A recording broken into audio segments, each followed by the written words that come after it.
வணக்கம்.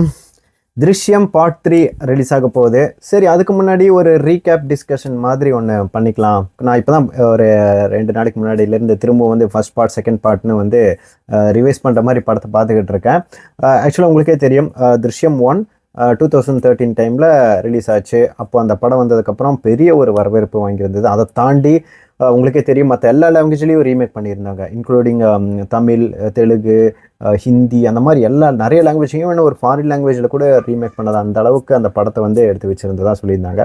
But again உங்களுக்கு இது மேபி அஃபென்சிவாக இருக்கலாம். பட் தமிழ் வெர்ஷன் எனக்கு கம்பேரிங்காக ரொம்ப பிடிச்சிருந்தது. அது நிறைய பேர் ஒத்துப்பீங்கன்னு நினைக்கிறேன். பட் அகைன் ஏன்னா 2013 திருஷ்யம் ரிலீஸ் ஆயிருந்தாலும் அதை ஜீத்து ஜோசப் வந்து கமலை வச்சு டைரக்ட் பண்ணுறப்போ இன்னும் சில அங்கே பண்ண சில மிஸ்டேக்ஸ், சில இம்ப்ரூவேஷன்லாம் வந்து தமிழ் வெர்ஷனில் நம்ம பார்க்க முடிஞ்சுது. இன்னும் சொல்லப்போனால் தமிழ் வெர்ஷன் இன்னும் ஏன் எனக்கு ஸ்பெஷலாக இருந்ததுன்னா, அதில் வந்து கொஞ்சம் அந்த திருநெல்வேலி ஸ்லாங் இன்க்ளூட் பண்ணதை தாண்டி கமலோட பர்ஃபார்மன்ஸ் இன்னும் கொஞ்சம் எலிவேட் பண்ணியிருந்தது. மற்ற கேரக்டர் ஆர்டிஸ்ட்லாம் கரெக்டாக பொருந்தது. இன்னும் முக்கியமாக சொல்ல போனால் ஜிப்ரானோட மியூசிக். ஏன்னா நான் 2 பாட்டும் அடுத்தடுத்து பார்த்துருக்கேன். ஐ மீன் வந்து நான் 2 தமிழ் லாங்குவேஜும் மலை லாங்குவேஜும் 2 டைமாவது பார்த்துருப்பேன். 2 டைமும் பார்க்குறப்போ எனக்கு அப்வியஸாக வந்து தமிழ் வெர்ஷன் கொஞ்சம் பெட்டராக தெரிஞ்சது. அதுக்காக வந்து இது டிகிரேட் பண்ண மாதிரில கொஞ்சம் அதில் வந்து இம்ப்ரூவேஷன் இருந்தது. முக்கியமாக சொல்லப்போனால் பிஜிஎம் அந்த ஒவ்வொரு நிறைய சீனை வந்து எலவேட் பண்ணி இருந்ததுன்னே சொல்லலாம். இன்னும் கொஞ்சம் அத்தன்டிக்காக அந்த ஸ்லாங்கும் இன்னும் கொஞ்சம் எனக்கு ஈடுபாடு இருந்தது. அந்த ஒரு ஹியூமர் ஆகட்டும், அந்த த்ரில்லர், சஸ்பென்ஸ், பர்ஃபார்மன்ஸ் இன்க்ளூடிங் வந்து எல்லாமே வந்து பர்ஃபெக்டாக இன்னும் கொஞ்சம் இம்ப்ரூவைஸ் பண்ணியிருந்ததுனால நான் அப்படி சொல்கிறேன். மேபி நிறைய பேர் அஃபென்சிவ் ஆகலாம். But again there is no any offensive. But second பார்ட்டுக்கு அப்புறம் தமிழில் எடுக்கலை. பட் செகண்ட் பார்ட் உங்களுக்கு தெரியும், 2021 கொரோனா டைமில் லாக்டவுனில் வந்ததுனால டேரக்ட் ஓடிடி ரிலீஸ் ஆனதுனால தியேட்டரில் அந்த பேங்கர் இன்டர்வலுக்கு ஒரு விசில், அந்த சத்தம் வந்து நம்ம என்ஜாய் பண்ண முடியாமல் போனது தான் பெரிய ஒரு டிசப்பாயிண்டிங்காக இருந்தது. பட் இந்த டைம் வந்து அந்த மாதிரி எதுவும் இல்லை. இப்போ ஒரு வழியாக திருஷ்யம் 3 வந்து டிஸ்கஸ்லாம் போயிட்டு இந்த லாங்குவேஜில் எடுக்கும்போது பேரலாக நாங்களும் அதை ரிலீஸ் பண்ணுறோம் எடுக்கிறோன்ற மாதிரி பெரிய பஞ்சாயத்தெல்லாம் போயிட்டு ஒரு வழியாக எடுத்து இப்போ மலையாளமில் ஃபஸ்ட் ரிலீஸ் ஆகுது.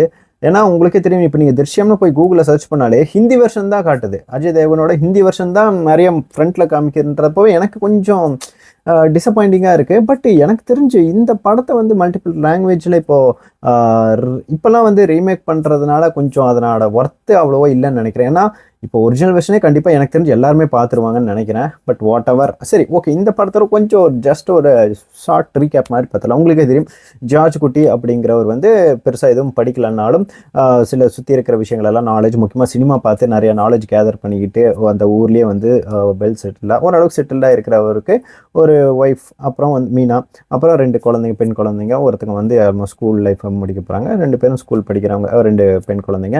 அவங்களுக்கு வந்து ஒரு நல்ல ஒரு கேபிள் கனெக்ஷன் வச்சு நடத்திக்கிட்டு இருக்காரு. ஒரு அமைதியான ஃபேமிலி நார்மலாக இருக்கிற டைமில் தான் வந்து ஒரு கேம்புக்கு போன இடத்துல வந்து அவங்க ஜார்ஜ் குட்டியோட மகளோட அந்த ஒரு வீடியோ எடுத்து வருண் அப்படிங்கிற ஒருத்தர் வந்து பிளாக்மெயில் பண்ணுவார். அன்றைக்கி நைட் அங்கே வர்றப்போ எதிர்பாராத விதமாக இவங்க அந்த ஃபோனை இது அடிக்கிறதுக்கு பதிலாக அவங்க அடித்து அங்கேயே வந்து அந்த வருண் அப்படிங்கிறவன் இறந்து போயிடுறாங்க. இது தெரிஞ்சு இதுக்கப்புறம் அவங்க ரொம்ப பயப்படுறாங்க. ஜார்ஜுக்கு இதுக்கு விஷயம் வந்து தெரிய வருது. அதுக்கப்புறம் இவங்க என்னென்ன பண்ணுறாங்க உங்களுக்கே தெரிஞ்சிருக்கும். அந்த டெட் பாடியை வந்து இங்கே புதைச்சிருக்கிறதாகட்டும். அதுக்கப்புறம் இவங்க அடுத்தடுத்த நாள் கிளம்பி அந்த ட்ரிப்புக்கெல்லாம் போயிட்டு வருவாங்க. பட் அந்த காரை வந்து ஒரு இடத்துல வந்து முக்கி வச்சிருந்தாலும் ஒரு கட்டத்துக்கு மேலே அது தெரிய வருது. சேம் டைம் இந்த இடத்துல உங்களுக்கே தெரியும், கீதா பிரபாகர் அவங்க வந்து இந்த விஷயத்தை நோண்டி அந்த போலீஸ் ஸ்டேஷன்லாம் காமிப்பாங்க. இத்தனைக்கும் அந்த இடத்துல சகாதேவன் அந்த போலீஸ்காரும் கொஞ்சம் இந்த ஜார்ஜ் குட்டிக்காக அதனால அவரும் கொஞ்சம் இன்வால்வ்டாக இதெல்லாம் பார்க்குறாரு.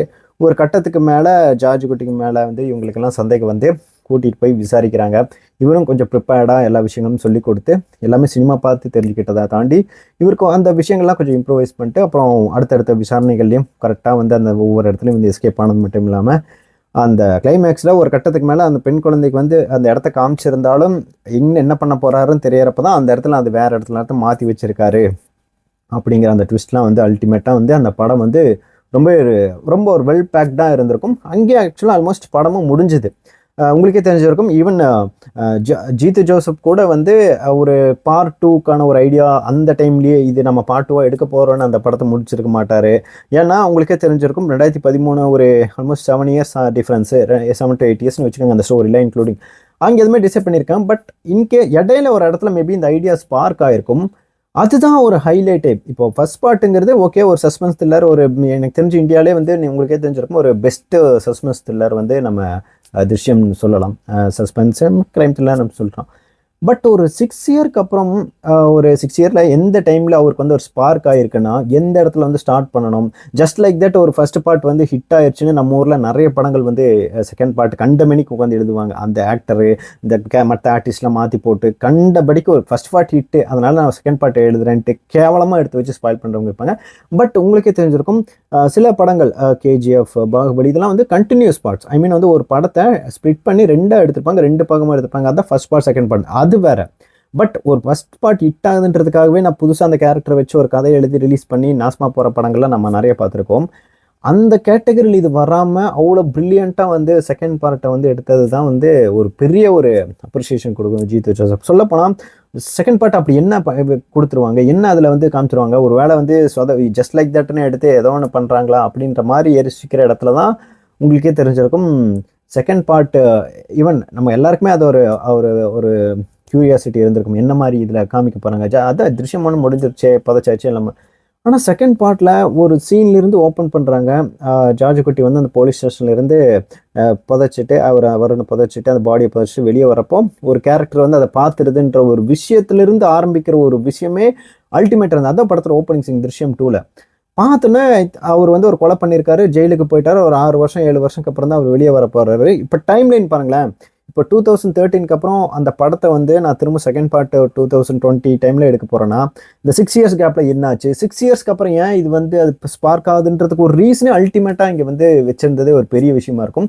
அந்த ஐடியா வந்து ஃபர்ஸ்ட் பார்ட் எண்டில் எழுதும் போது இருந்திருக்காது மேபி, எனக்கு தெரிஞ்சு. அதை எழுதும்போது எப்படி கிரியேட் பண்ணியிருக்காங்கன்னு பாருங்கள். 6 வருஷத்துக்கு அப்புறம் இந்த விஷயம், அந்த ஸ்டோரி வந்து கண்டினியூ ஆகுது. அவங்க வந்து ஜெயிலுக்கு போயிட வந்து அந்த டைமில் தான் ரிலீஸ் ஆகுறாங்க. சேம் டைம் வந்து இங்கே வந்து ஜார்ஜ் குட்டியோட லைஃப்பை பார்க்கணும்ல, அங்கே தான் வந்து டேரக்டர் இன்னுமே கொஞ்சம் மேலோங்கி நிற்கிறாரு. ஏன்னா அவர் இன்னும் அப்டேட்டடாக இருக்கார். இந்த கேபிள் கனெக்ஷன் அந்த இடத்துல கூட இந்த 4G ப்ராட்பேண்ட் பற்றி பேசுவார். அவர் இன்னும் கொஞ்சம் அப்டேட்டட் ஆகிட்டார். அப்புறம் அவர்கிட்ட இருந்து 2 ஏக்கரை விற்றுட்டு அப்புறம் தியேட்டர் ஒன்று கட்டியிருப்பார். இவர் ஒரு படம் வந்து ப்ரொடியூஸ் பண்ணுற விதமாக அந்த ஸ்டோரி விஷயத்தில் கொஞ்சம் இன்வால்வ் ஆகிருப்பார். குடிப்பார், பக்கத்து வீட்டில் ஒரு பிரச்சனை ஒன்று போய்கிட்டு இருக்கு, ஹஸ்பண்ட் ஒய்ஃப். இந்த விஷயங்களெல்லாம் நமக்கு ஒரு ஆடியன்ஸ்க்கு வந்து எந்த ஒரு இடத்துலையும் வந்து இது வராமல் எல்லாத்துக்கும் ப்ரிப்பேர்டாக நம்மளை பண்ணுறாங்க. ஆல்மோஸ்ட் படம் ஒரு 1.5 hour 2 hours they are preparing for us. அந்த ஒரு செகண்ட் ஹாஃபில் நடக்கக்கூடிய சில விஷயங்களுக்காக அது அந்த நம்மளை ப்ரிப்பேர் பண்ணுறது நம்ம கொஞ்சம் ஃபீல் பண்ண முடியும். ஏன்னா உங்களுக்கே தெரியும், திருஷ்யம்னா கண்டினியூஸாக starting to end suspense thriller அப்படின்லாம் இல்லை. We are rooted in to that story. அந்த ஸ்டார்டிங்லேருந்து எண்டு வரைக்கும் அந்த என்னென்ன விஷயங்கள் தேவையோ அது முன்னாடி ஒரு இடத்துல தேவையில்லாமல் டிஸ்கஸ் பண்ணுற மாதிரி இருந்தாலும் அதெல்லாமே கதையோட ஒண்டி இருக்கிறது நம்ம பார்க்க முடிஞ்சுது. இன்னும் சொல்லப்போனால் அந்த செகண்ட் பார்ட்டில் அந்த பிளேசஸ் ஆகட்டும், அந்த அப்டேட்டான தியேட்டர்ஸ், இவர் ஸ்டோரி ஒவ்வொரு இடமும் வந்து எதுக்காகன்றதை பின்னாடி வந்து ரிவீல் பண்ணுறதை தாண்டி செகண்ட் பார்ட்டில் உங்களுக்கே தெரியும், அந்த ஜெயிலுக்கு போனவர் வந்து வர்றதாகட்டும். இன்னொரு இடத்துல இவரோட டாட்டர் இருக்காங்களா, அவங்களோட ஃப்ரெண்டை வச்சு அந்த போலீஸ்காரர் வந்து அவரோட ஃப்ரெண்டை வச்சு வீட்டுக்கு போகிறது, அந்த இடத்த விசாரிக்கிறது, இந்த மாதிரி இடத்துல எல்லா இடத்துலையும் வந்து அந்த ஃபேமிலியை சுற்றி ஏதோ ஒரு இடத்துல வந்து அவங்கள இன்னும் அந்த விஷயம் வந்து சூழ்ந்துக்கிட்டே தான் இருக்குது, ஃபாலோ பண்ணிட்டே இருக்குது. அவங்களுக்குள்ளே இருக்கிற அந்த ட்ராமா ஆகட்டும்.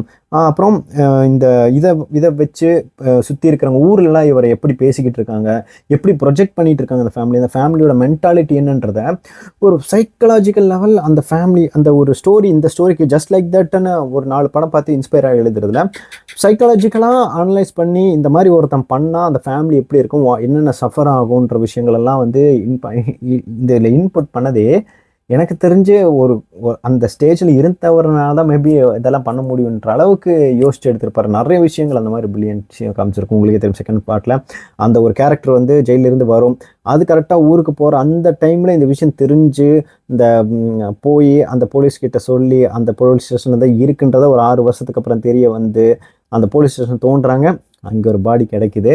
அதுக்கப்புறம் அதை எடுத்துகிட்டு போனதுக்கப்புறம் அவ்வளோதான், சார்ஜ் குட்டி மாட்டியாச்சு அப்படின்னு நம்ம எல்லாம் நினச்சப்போ அந்த போலீஸ் அப்போ உங்களுக்கே தெரியும் கோர்ட்லேயும் வந்து அவங்களுக்கு ஆர்டர் கொடுத்துட்டாங்க, நீங்கள் விசாரிக்கலான்னு. ஃபேமிலியை கூட்டிகிட்டு போய் திரும்பவும் அடித்து அதே நம்ம அந்த சீன் தான் நம்ம ஃபர்ஸ்ட் பார்ட்டில் எந்த ஒரு சீன் ஹைலைட்டோ அதை செகண்ட் பார்ட்டில் ரீக்ரியேட் பண்ணுறாங்க. கீதா வந்து அந்த வந்து ஒரு முதல்ல ஒரு ஸ்லாப் பண்ணுவாங்க அந்த தியேட்டரிச்சிக்கல் சீனில் அதெல்லாம். அப்போது அதுக்கப்புறம் என்ன பண்ணுவார், இத்தனைக்கும் அவர் கன்ஃபெஸ் பண்ணுவார் அந்த போலீஸ்கிட்ட, எல்லாத்தையும் நான் தான் பண்ணேன், அந்த எவிடன்ஸ் எல்லாம் இன்னும் நான் வச்சுருக்கேன்றதை தாண்டி. அதுக்கப்புறம் ஒரு என்னென்ன விஷயங்கள் பண்ணியிருப்போம். அப்புறம் அதுக்கப்புறம் கோர்ட் ஹியரிங்க்கு போகுது. அங்கே ஒரு இடத்துல வந்து இந்த டிஎன்ஏ டெஸ்ட்லாம் வர்ற இடத்துல பிளாஸ்ட். அந்த சீன் வந்து தியேட்டருக்கு மிஸ் பண்ணி அதை பண்ணிட்டோம் நாமலாம். அந்த மாதிரி ஒரு பிளாஸ்டான சீனு. இந்த டிஎன்ஏ சாம்பிளே ஒத்து போகலை அப்படிங்கிற ஒரு சீன் அப்போ பிளாஸ்ட்டு தான். நல்லா எகிரிட்டேன். அப்போ தான் வந்து இவங்க பேண்ட் அதுக்கு முன்னாடிலாம் அந்த அவர் எதுக்காக இதெல்லாம் பண்ணார் முக்கியமாக சொல்லணும்னா, அந்த மார்ச் அந்த எலும்புலாம் வந்து வைக்கிற இடத்துல அங்கே ஒருத்தருக்கு இடம் குடிச்சு அங்கே பழக்கமாகி அந்த எலும்பை மாற்றுறதாகட்டும். அப்புறம் ஒரு ப்ரொடியூசர் கிட்ட இந்த இல்லை சாரி ஒரு ரைட்டர் கிட்ட அந்த ஸ்டோரி எழுதுகிற விஷயத்தில் ஆல்ரெடி எழுதி அந்த கதையை பப்ளிஷ் பண்ண அந்த ஒரு விஷயமாகட்டும். அதை தாண்டி ஒரு ஒரு வயசானக்கு வந்து அந்த டெட் பாடி வந்து எடுப்பார்ல, எடுத்து இது பண்ணுவார்ல, அது கொடுத்துருப்பார்ல, அவருக்கு ஃபீஸ் கட்டுறதாகட்டும். இந்த மாதிரி எல்லா இடத்தையும் வந்து ப்ரிப்பேர் பண்ணி ஏதோ ஒரு இடத்துல வந்து டிஸ்கஸ் பண்ணி கொண்டு வந்தது. இந்த படத்தில் இன்க்ளூட் பண்ணது வந்து ஹைலைட்டடாக இருந்தது. அதுக்கப்புறம் உங்களுக்கே தெரியும் படம் அதுக்கப்புறம் முடிஞ்சுது. இத்தனைக்கும் அந்த மிச்ச எலும்பு எடுத்துகிட்டு வந்திருப்பார்ல, அதெல்லாம் ஆசிட் ஊற்றி அப்போவே இது பண்ணியிருப்பார். அதில் மற்ற எவிடன்ஸ் எல்லாம் வந்து எரிச்சிருப்பார். பட் சின்ன அந்த எலும்பு மட்டும் அவங்க அந்த சடங்கு பண்ணுறதுக்காக வச்சிருப்பார். ஓகே, பட் எனக்கு இப்பவும் டவுட்டாக இருக்குது. இன்னும் என்ன இந்த ஸ்டோரியில் இருக்குது பெட்டர். நமக்கு இன்னும் ஒரு பயம் இருப்பது, எதுக்கு ஸ்பாயில் பண்ணணும்? 2 படம் டீசெண்டாக நல்லாவே வந்துருச்சு, சூப்பராக வந்துருச்சு. அதை தேர்ட் பார்ட் எடுத்து இத்தனைக்கு தியேட்டர் ரிலீஸ் பண்ணி அதை ஸ்பாயில் பண்ண போகிறாங்களா என்ன மாதிரின்றது நமக்கு பார்த்தா தான் தெரியும். நான் ட்ரெய்லர் கூட இன்னும் பார்க்கல, எந்த ஸ்பாயிலரையும் நான் கேட்க வரும்ல. இத்தனைக்கும் நான் ஃபர்ஸ்ட் டே ஃபர்ஸ்ட் ஷோ பார்த்தே ஆகணும்னு அவளுக்கு போயிட்டே பார்க்கணும். இல்லை இங்கே எங்கள் ஊரில் ரிலீஸில் கொஞ்சம் ஒரு தூரத்தில் ட்ராவல் பண்ணி தான் போய் பார்க்கணும். ஆனால் என்னால் ஸ்பாயிலர்லாம் விட முடியாது. நாளைக்கு மத்தியானத்துக்கு மேலே வந்தாலே எனக்கு தெரிஞ்சு ஸ்பாயிலர் தெரிஞ்சிடும். அதனாலே நாளைக்கு காலையிலே போய் பார்த்துலான்னு நான் போகிறேன். பட் அகைன் இதில் என்ன, இதில் வந்து ஆல்ரெடி ஜீத்து ஜோசப் ஒரு கிளாரிஃபிகேஷன் கொடுத்துட்டாரு. ஃபர்ஸ்ட் பார்ட் செகண்ட் பார்ட் மாதிரி இதில் அந்த த்ரில்லர் எமோஷனல் க்ரைம் இந்த மாதிரி விஷயங்களை தாண்டி இது ஒரு எமோஷ்னல் ட்ராமாவாக மேபி அன்எக்ஸ்பெக்டடான கிளைமேக்ஸ் உங்களுக்கு இருக்கும். மேபி இது நல்லா இருந்தால் திருஷ்யம் 4 and 5 கூட வரதுக்கு வாய்ப்பு இருக்குது அப்படின்னு சொல்லியிருக்காங்க. இதே மாதிரி தான் அவதார் டேரக்டர்னு சொன்னார். பட் அகைன் இந்த படத்தில் அவதார் மாதிரியே தான் இதுவும் டிஸ்டன்ஸாக வருது. நிறைய பேர் மீம்ஸாக போட்டிருந்தாங்க, இந்நேரத்துக்கு வந்து அவர் ஜெயிலுக்கு போயிருந்தாலே ரிலீஸ் ஆகி வந்திருப்பாங்கன்னு.